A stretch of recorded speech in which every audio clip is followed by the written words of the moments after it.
দর্শক, এ নিয়ে আরও বিস্তারিত জানাতে এই মুহূর্তে জার্মানি থেকে যুক্ত হচ্ছেন আমাদের সহকর্মী শামসুজ্জামান উদয়। আমরা যাচ্ছি তার কাছে। উদয়, খবরে যেমনটা দেখছিলাম 30% ভোট না পাওয়াতে জোট গঠন করতে বাধ্য হচ্ছে। সেক্ষেত্রে জোট সরকার গঠনে যে একটা চ্যালেঞ্জের মুখে নিশ্চয়ই পড়তে হবে, সিডিইউ সিএসইউ দলটা কতটা চ্যালেঞ্জের মধ্যে পড়বে বলে আপনি বুঝতে পারছেন? ফারুক, আসলে অনেক নাটকীয়তার পর কিন্তু আসলে সিডিইউ এবার 28% ভোট পেয়ে আসলে জয়লাভ করেছে। আসলে যেটি মোটেও যথেষ্ট নয় তাদের একক সংখ্যাগরিষ্ঠ সরকার গঠনের জন্য। সেই ক্ষেত্রে তাদেরকে কিন্তু অবশ্যই একটি জোট সরকারের মধ্য দিয়েই সরকার গঠন করতে হবে। অপরদিকে দ্বিতীয় পর্যায়ে রয়েছে কিন্তু এএফডি প্রায় 20% ভোট পেয়ে।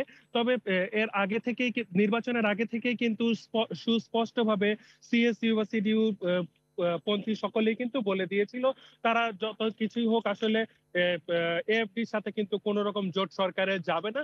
সেই ক্ষেত্রে তারা কিন্তু এই মুহূর্তে এসপিডির সাথে একটি জোট সরকার গঠন করার চিন্তা ভাবনা করছেন। এর পাশাপাশি কে কোন মন্ত্রণালয় নিবে সেই বিষয়গুলো নিয়ে কিন্তু আসলে এই মুহূর্তে আহ, আহ, প্রধান দর কষাকষি চলছে।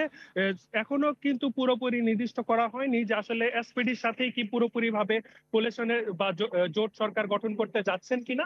তবে এখনো পর্যন্ত আমরা যা জানতে পেরেছি সেই অনুযায়ী এসপিডির সাথেই হয়তো আহ, এই সরকার একটি নতুন সরকার গঠন করতে যাচ্ছে। তবে সব থেকে বড় কথা নিশ্চিত করে এটি বলা যাচ্ছে জার্মানির পরবর্তী চ্যান্সেলর হতে যাচ্ছেন ফ্রেডরিক মেয়ার্স। বিষয় সেটা হচ্ছে ইউক্রেন যুদ্ধ নিয়ে জার্মান চ্যান্সেলরের অবস্থান কি হতে পারে।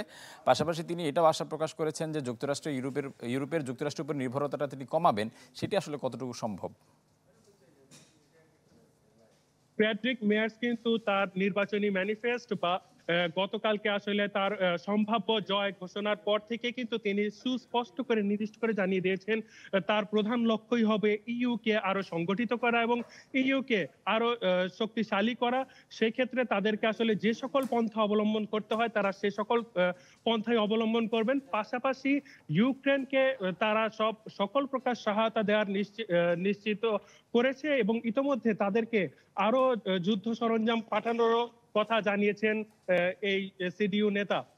তবে যুক্তরাষ্ট্রের উপর যে তাদের নির্ভরশীলতা তা কিন্তু আসলেই তিনি সুস্পষ্টভাবে বলেছেন যে এই নির্ভরশীলতা আসলে কমাতে হবে, যেহেতু সম্প্রতি ডোনাল্ড ট্রাম্প তার বক্তব্যে কিন্তু বেশ কিছু উত্থান পতন দেখিয়েছেন, যার মাধ্যমে আসলে সুস্পষ্টভাবে বোঝা যাচ্ছে যে আসলে ডোনাল্ড ট্রাম্প কিন্তু আসলে নির্বাচনের আগে যা বলেছিলেন এখন কিন্তু পুরোপুরি সেই দিকে যাচ্ছেন না। অর্থাৎ তাদেরকেও কিন্তু যদি শুধুমাত্র আমেরিকা বা ইউএস এর উপর নির্ভরশীল করে সামনের দিকে আগাতে যায় সেক্ষেত্রে তাদেরকে কিন্তু অনেক বেগ পোহাতে হতে পারে। সেই ক্ষেত্রে তারা কিন্তু নির্দিষ্ট করে বলেছেন তারা সর্বোচ্চ চেষ্টা করবেন আসলে এই ইউএস এর উপর তাদের নির্ভরশীলতা কমিয়ে নিয়ে আসার। এবং পাশাপাশি রাশিয়ার পক্ষ থেকেও কিন্তু ইতিমধ্যে তাদের বিবৃতির মাধ্যমে জানানো হয়েছে তারা প্রতিবারই আসলে প্রতিটি নির্বাচনের আগেই তারা ভাবেন যে হয়তো এই নতুন সরকার এলে তাদের সাথে একটি নতুন জোট গঠন করতে পারবে, যা দুপক্ষের জন্যই আসলে